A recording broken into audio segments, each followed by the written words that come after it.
prompts is that even though your first reaction, and we heard a few different thoughts about whether scary, nervous, the thing is that all a prompt is just something that gives you a guideline for what to write about.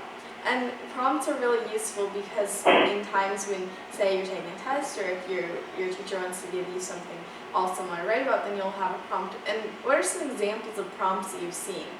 Does anyone have an example of a prompt that they've seen?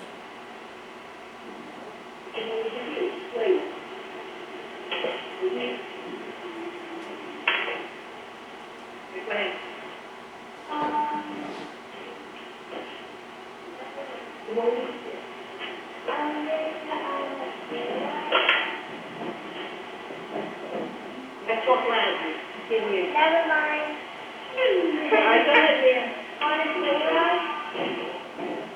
I'm sorry? There's like a big background noise.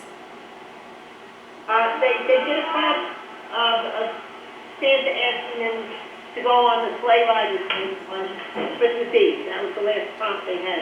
Okay, great. Well, whether your prompt is with a sleigh ride on Christmas Eve, which sounds like a really fun one, or maybe it's something a little more generic, like write about a time you were brave, then you'll see prompts where they'll be expected to write about them on tests. You'll see it in class, you'll see it in many different places. So it's super important that you have some good ideas on what to do.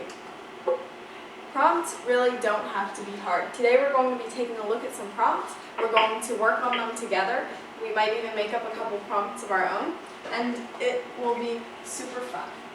Now, if you're wondering how a 14-year-old knows this, then my name is Nora Speetalk. My first book is called Flying Fingers, Mastering the Tools of Learning Through the Joy of Writing, and I published this when I was 7. So you can see that I really enjoy writing short stories, fiction. I also love writing poetry. This is my second book, Dancing Fingers, and it's a collection of poems. Now, when I was about your age, I was super scared of essay writing, prompt writing, pretty much anything that wasn't a story or a poem. And so I was just always like, oh, I can't write essays, I'm really bad at this, help me. So I really did a lot of research, I tried to improve my game as far as writing went, and now I look at a prompt and I'm fairly confident in being able to answer it. So it's really all about how you think about it. To be prepared, tip number 1 is to read the prompt carefully, look for keywords, and think about the purpose of the prompt. So when I say purpose, what do I mean? Think about the purpose of the prompt. Why don't you have a prompt? What is the prompt supposed to help you do? All right, do that. What's the paragraph? Do that. Okay, David. To express the feeling about the paragraph. All right, express the feeling about the paragraph. Leah? Helps you think of detail. It helps you think of details. Great. So the purpose of a prompt is essentially to get your creative juices flowing, to get you writing. So it will help you add details to the paragraph. It will help really drive your paragraph as you're beginning to write it. Great. Now ask yourself 3 questions. What is my purpose? So as I look at the prompt, what am I trying to do?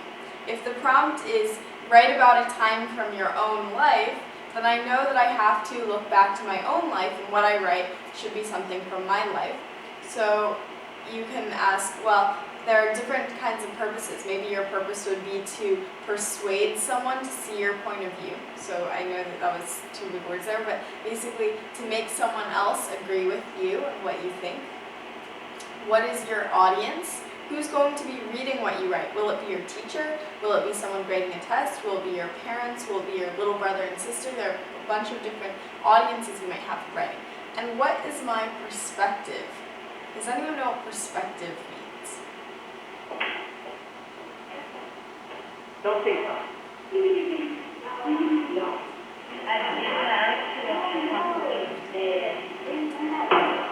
Perspective, I know, is kind of a big word. Well, think about how, have any of you ever argued with a brother or sister?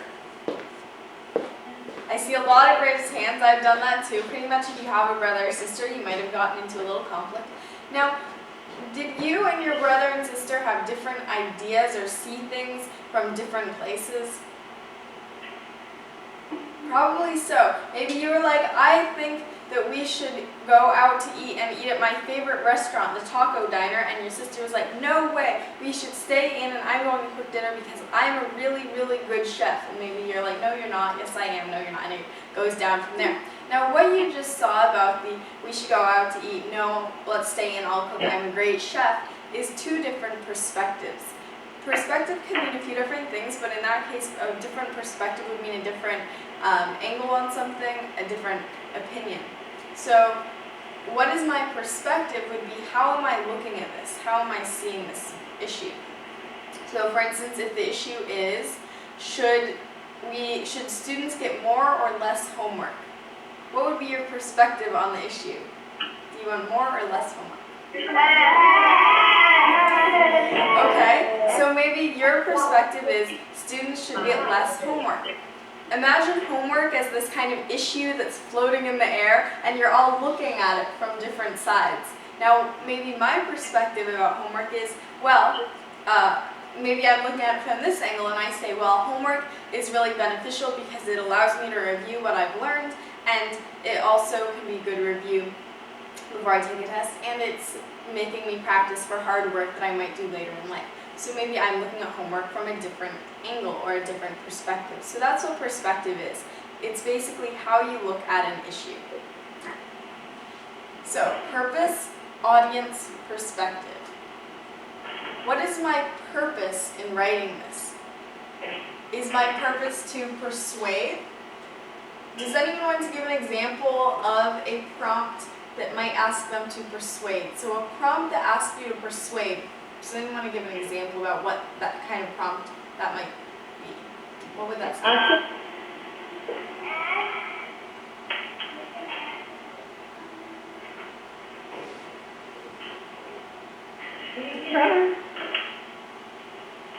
Can you hear what you say?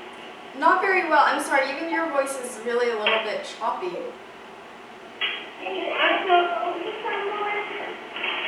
Say it again. And I have to vote for someone. Okay. I have to vote. So, if the prompt is asking you to persuade, it'll probably ask you to, convince someone to take a point of view on an issue. So, for instance, like, let's say that homework thing that we were talking about, it'll say, take a stand on the issue of homework. Are you for it, against it, more or less? Present your opinion and support it with evidence and details. Something like that, for instance. It would be a prompt asking you to persuade. Anything that says, take a stand, present your opinion, try to convince a friend, anything like that, that would be persuade. And persuasive writing. If you're trying to inform or explain, that would be expository writing. So, writing about your knowledge of deep sea diving and everything that you know about the creatures underwater, that would be informing and explaining. Expository writing. In expository writing, you're just writing to teach someone about something. You're not trying to convince them. So if I were writing a persuasive essay about penguins, I would be saying penguins are the coolest animals ever because penguins are cute, penguins can both swim and waddle, and they have really great camera appeal. They're featured in many different movies and documentaries. So that would be persuasive. I'm trying to convince you to love penguins. How would it be different if I were doing expository writing? Expository, they don't know what that word means. You want to explain that? Oh, okay. Sorry.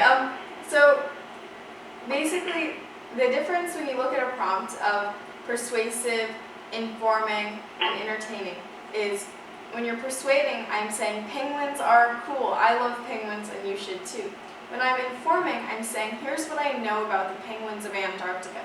They can swim, they can dive for 20 minutes. I don't know if that's how long penguins do it, but you would basically put down a lot of information and teach someone about penguins. Entertaining, I would write a magical story about penguins and they would go around the world and it would be something I would make up. So when you look at a prompt, you might be wondering, well, what am I supposed to do? You could have these different purposes, either persuade, inform, or entertain. So does anyone want to help me write an example of this? Actually, so I'm going to open up a Word document and we're going to see this. Oops. See this happen right in front of us. I'm going to start writing. So let's say my prompt is about penguins. Sorry, the Word doc just took a little time to open up. So if you have a prompt and it's about penguins, and you know the purpose of the prompt is to persuade your audience. So let's say your prompt is pick an animal that you really enjoy watching on the news or hearing more about, and tell your audience about this animal. Why do you like it? Why should we like it? So if you had a favorite animal and you were trying to convince a friend why your favorite animal was the best, what would be some things you would come up with? What would you say? Not an animal you pick, but what would you say about it? You're talking about an elephant and it's big. Okay, so actually, you know what, let's switch to an elephant. Why don't we work on elephants, since I think that they're pretty cool. So, elephant. So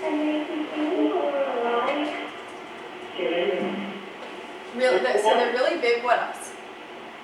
What else? We can take you for a ride. You could take it for a ride. That's right. What are some other things?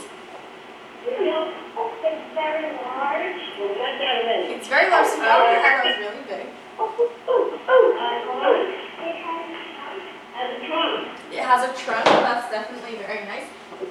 Now, how is having a trunk cool? Well, you could add having a trunk lets you scoop up water and all that other good stuff. All right. What else?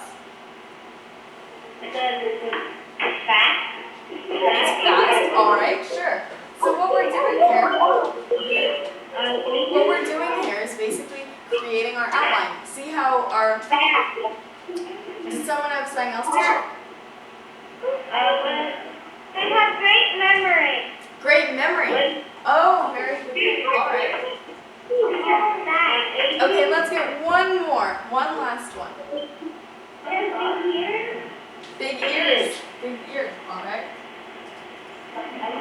Okay, so we have a lot of good reasons to really like elephants now. We see that there are all these different things. They're really big.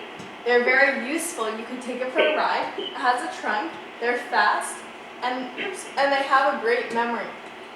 So what we've just done here, oh, and big ears. How can I forget big ears? All right, so big ears, great memory, fast. It has a trunk. You can take it for a ride, and really big. What we've just done here is we've kind of started to answer this prompt about what's your favorite animal, why is it your favorite animal, and why should someone else like your favorite animal. So if our main point, what we're trying to say throughout all this is the elephant is my favorite animal and you should like it too because it's really big and all these other reasons. So we've just created kind of our main point and some supporting details. So when someone says something like, oh, write about your favorite animal and support it with evidence and supporting details, those might seem like really big words, but they're not, because what we've done here is just provided that foundation, the details that help support what we're trying to say. So I hope that makes things a little more clear. This is a good example of persuasive. So let's say I start writing this out. I would start, my favorite animal is elephant, and this is an animal, and this is an animal that I think everyone should. Elephants are very useful to people. You can take rides on elephants, like horses, only more impressive, and they are often used for this purpose in places like in India.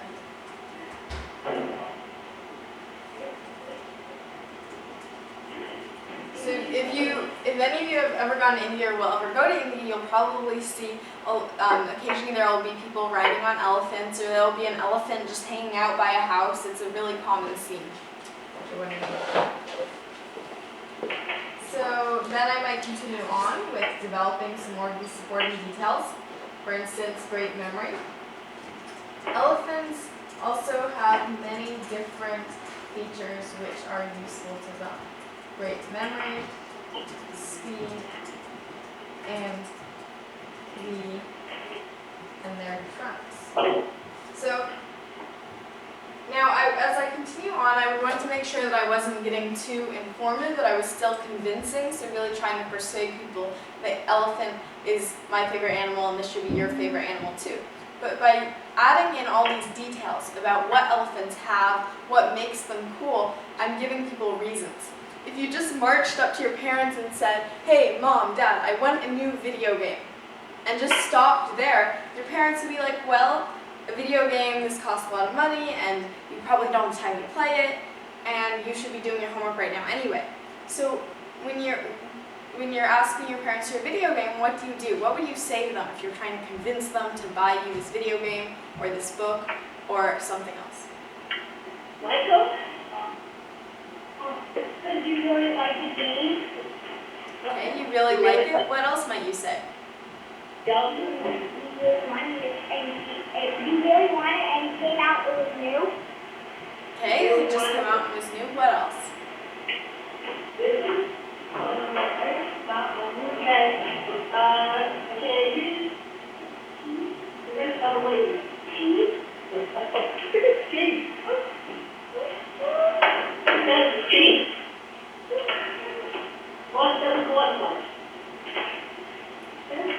Alright, so if you're asking your parents for a video game, you're going through all kinds of reasons. It just came out. It's new. It's limited edition. It won't be in the store for very long. I've been a really good kid this year, and it would make an awesome Christmas present. If I get this video game, I'll actually work more on my homework because I'll be so happy, and I'll restrict myself to just playing it 1 hour. You know that I will love it, and it's a great video game. You would throw out all these different reasons. And what are you using all those reasons for? It's, Mom, Dad, you should buy me this video game. So things that you do every day in life, whether it's trying to get your parents to buy you a video game, or it's trying to tell your teacher why your homework is so late, you're using persuasive writing, or you're using persuasive language right there. Whenever you say something and you're trying to convince someone else that your idea is the right one, or that it's true, then you're using this coming up with supporting details, persuasive language. Now, just as in an argument that you might have with a brother or sister with your parents, how you would add these supporting details, it's really important to make sure that anything you write has lots of details, whether it's persuasive or maybe it's descriptive. So, for instance, if you had a prompt that was describe your classroom, and you were supposed to do some descriptive writing, then you would also want to make sure that you have details. In descriptive writing, you might not be trying to prove a point anymore, but you still want to make sure that you're adding all these details. So like if I asked you, describe your classroom, what would be some details?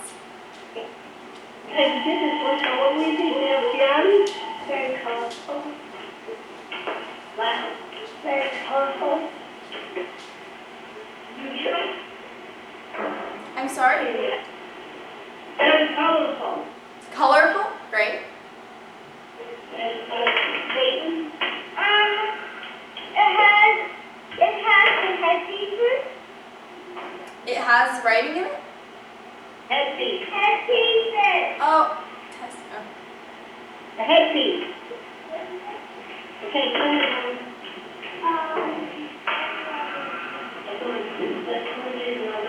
Julia? It is smartboard. It has a It's smart what? board? Okay. Okay, Adrian? It has math. It has math? Asa? It has a lot of pieces to the costume. It has a lot of, sorry? It has a lot of pieces to the costume. Teachers to help you. Great. So we've just collected a whole lot of details about your classroom. And these are all things that you would work in. Let's say you're doing a descriptive writing piece, so you're answering a prompt. Maybe it's what is your favorite place, and you're writing about your classroom. Or anywhere that you're asked to write descriptively, you're adding details. Anywhere that you're asked to write persuasively, you're also adding details. And if you're asked to write informatively or tell somebody about something, then you're also adding details. So details, details, details, right? Details help you expand and they help you build that paragraph way more. So let's go back on to the presentation. And there's another, here's another way to think about this whole persuasive thing. Whenever you see an advertisement, so like maybe a sandwich advertisement or a Starbucks coffee advertisement on the side of the bus, you might not realize it, but these are examples of persuasive language. What are advertisements trying to get you to do? Go to that place, Go to that movie, go to that store, buy that product, drink that soda, eat that sandwich. Yeah, exactly. They're trying to get you to do something, and that's essentially what persuasive writing is about. Now, the way that you go about it, asking your parents for something versus an advertisement, obviously a little bit different. So that's persuasive. You can kind of remember it with advertisements. And then informative is where you're telling somebody about something. Like maybe if you have a little brother or sister, you could be telling them about something that you've learned. Or if you're giving a speech, like you're giving a speech to your school or you're giving a speech to a group of family members, then you would also probably be telling about something you learned or trying to teach. Your teacher is informing. So anywhere where you're informing, you're probably not doing so much of the convincing. When you're informing, you're not saying, hey, you should buy me a video game. You're saying, did you know that video games have a lot of math involved in the making of them, or something like that. So it's facts and knowledge versus things that you're trying to prove or say are right.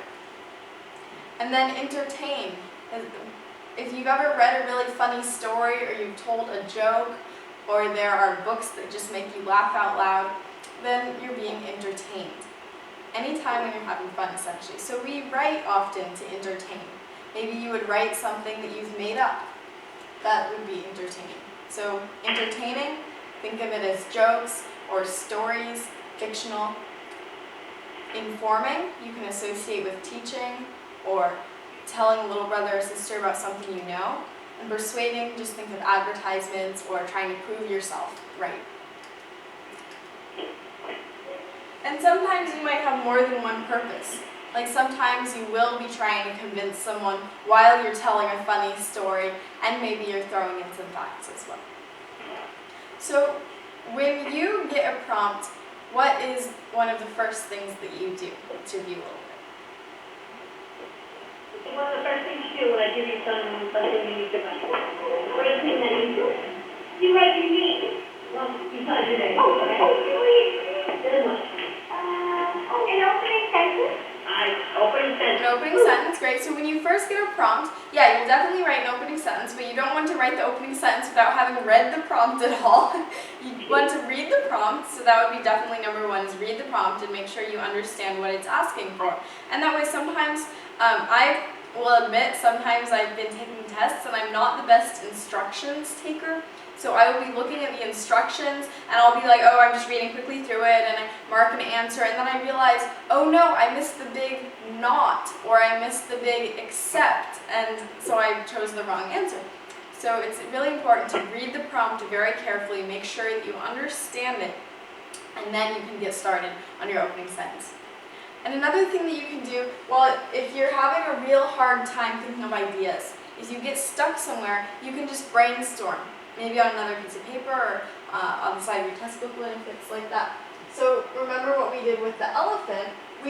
I didn't just start writing because I wanted to kind of get those details. You can start with a little bit of an outline if you want. So for instance, for this favorite animal as elephant, you saw how we began with elephant. Why are elephants cool? Really good. Lined up all these different details. So you can start with that sort of little outline to begin with if you want, and then develop it into a paragraph.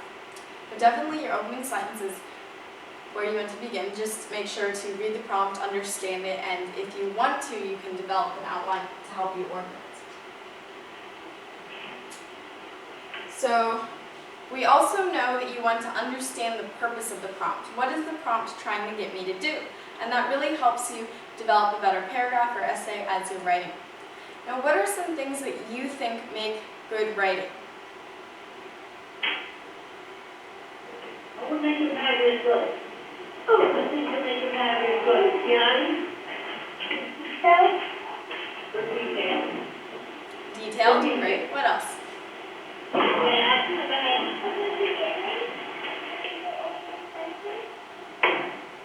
Good opening sentence. Good opening sentence. Yes, definitely. So if you're doing something persuasive, then your opening sentence might be the point that you're trying to make. If you're doing something descriptive, then your opening sentence you'd want to have lots of descriptive details. What are some other good things? So we know good opening sentence. What else? Good title. Good title. Okay. What else? Alright, let's get off the sentences. What else makes good writing? There's nothing right with the name. That's the feeling. Has lots of feeling. Yeah, definitely. When you write something, you want to make sure that your emotions are in it. Don't write about something that you're like, oh, this is so boring, I hate this. You want to write about something that you care about. So, for instance, if you have a favorite animal, choose your favorite animal. Choose an animal that you feel like, oh, I have some emotions involved. Or write about a time in your life when you felt super duper happy. Again, you should have some emotions there, I'm hoping. And there are all these different examples where you can really put in a lot of your own feeling, and that helps you make better writing. Now let's take a look at, let's say I start writing something, and it goes like this. I like food. Food is good. Food is good because of many things. I like to eat food. Alright, well, looking at this, what would you say could be improved? What could be made better? Emma? You can make it longer. Make it longer. Make it longer? Okay, what else? Dama? Say what type of food. Title. Alright, so we could give it a title. What are some other things? Looking at it and maybe the way it sounds, are there any things that you could take out, that you could put in? What could you do better as far as I know? I like what? Use more expression. Use more description, and also, what is something you notice? What word is appearing again and again? Maria? Food. Food. Yeah, there's food, food, food, food. 1, 2, 3, 4, food, and good, good, good. So when you're writing, make sure that you catch things like that. You don't want to use food 4 times or good 2 times in one paragraph. Try to make sure that you're not using the same word over and over again. So that's important, because don't you get tired of seeing food, food, food over and over again? It would be like if someone was talking to you and they said food, food, food, food, food. Wouldn't that get a little bit tiring after a while? So don't write like something that you wouldn't want to hear. Every time you catch yourself doing that, just imagine the food, food, food. Alright, so let's work on improving this. I like food because it has many great qualities. So many great qualities. So great qualities of food. It keeps me nourished. It keeps me going. It gives me energy. It gives me energy. My favorite foods taste really good. So I'm using food here. Maybe my favorite dishes taste really good. And eating with my family is a fun social experience. Eating with my family and friends. Eating with family and friends is a fun social experience.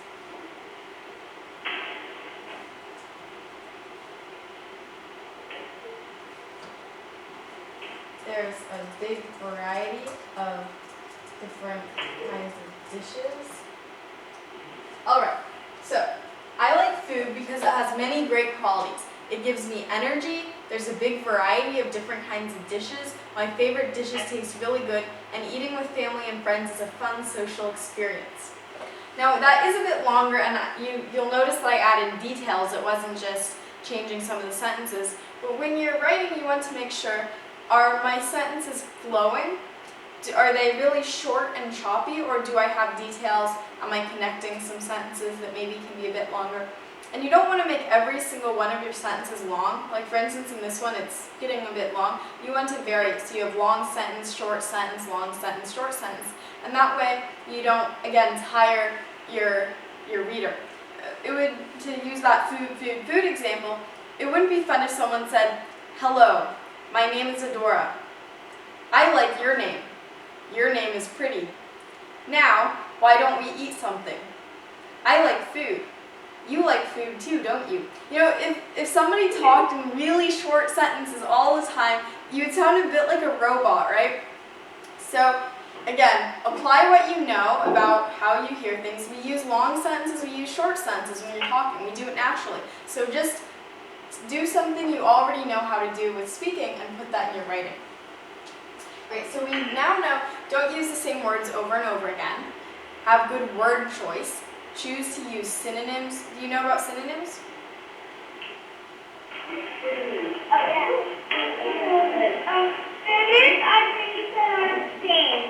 Synonyms are words that are the same. Very good. So what is a synonym for big?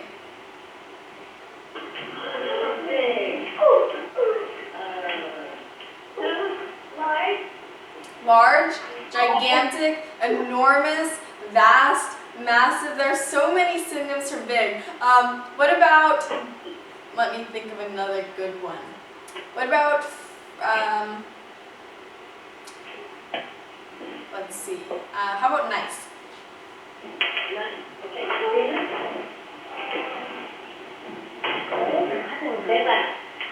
Good. Good. What else? Kind. Okay, great. So you know a lot of synonyms for all these different words. So we could take something like good and maybe make it more specific. So what would be a general word versus a specific word would be something like person versus little girl. Person, it could be a man, it could be a woman, it could be a boy, it could be a girl. If I made it specific, I would say little girl. So taking a pretty general word like good, and maybe I would refine it, I would make it more specific. It was really tasty, or it was super, tasty, delicious, they're kind of synonyms. What are some other ways I might be more specific about good? Good. What's a better word than good? Can we just use better words than use better word than good? Perfect. Perfect. Perfect. Okay, great. What else?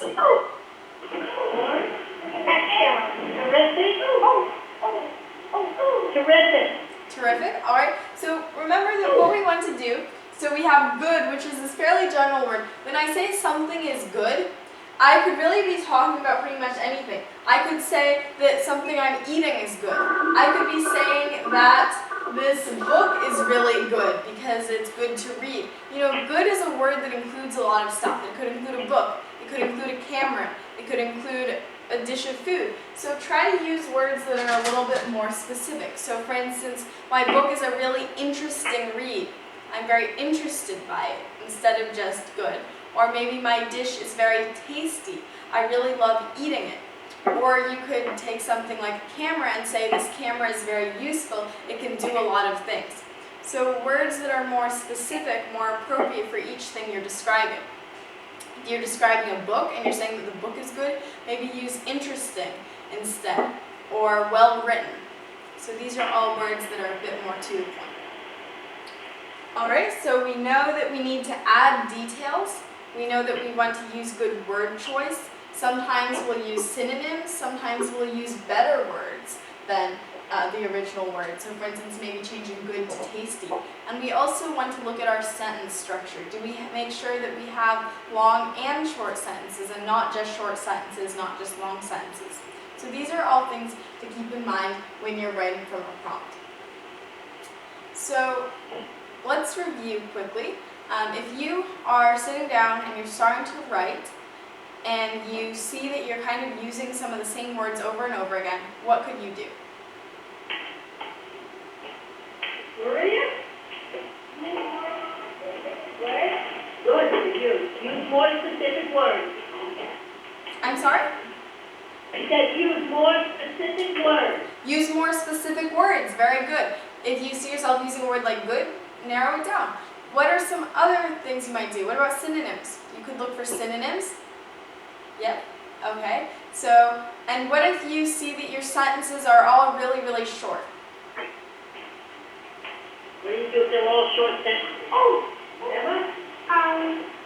you make it longer.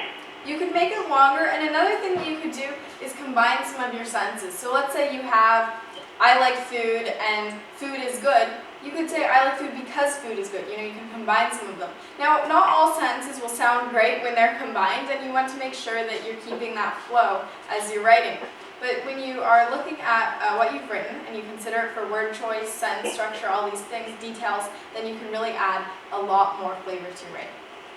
Great job. So let's go back to the presentation and take a look at a couple examples, and we're going to see if we can help improve them. Okay. Oh, actually, for a quick second here, let's take a look at this prompt and say what is the purpose, whether we're explaining, persuading, or entertaining. So if you were going to write instructions for building a go-kart, so you're writing instructions for building a go-kart to someone. You're saying, here's how you build a go-kart, step number 1, step number 2. What is your purpose? What are you trying to do? Are you trying to convince them of something? Are you trying to inform them? Are you trying to entertain them? What would be your purpose? What do you think? Listen? Okay. Hey, say that. Inform them. Inform them. Very good. You're trying to inform them. If you've ever read an instruction manual, you'll know it's not trying to say, hey, go-karts are awesome. Yay, buy more go-karts. It's here's how you build it, step number 1, 2, and 3, right? Great. What about write a letter to some aliens that lists the reasons why you shouldn't destroy planet Earth. So say aliens don't destroy Earth. You know, we're really great, and listing all the reasons about why they shouldn't do that. You're trying to persuade them. Okay. Maria? That would be persuading. Yeah, exactly. So all these different prompts, it's fairly easy to decide, oh, what are they trying to do? You know that this is informing, you know that that one was, the one about the aliens was persuading. Great, so good review, and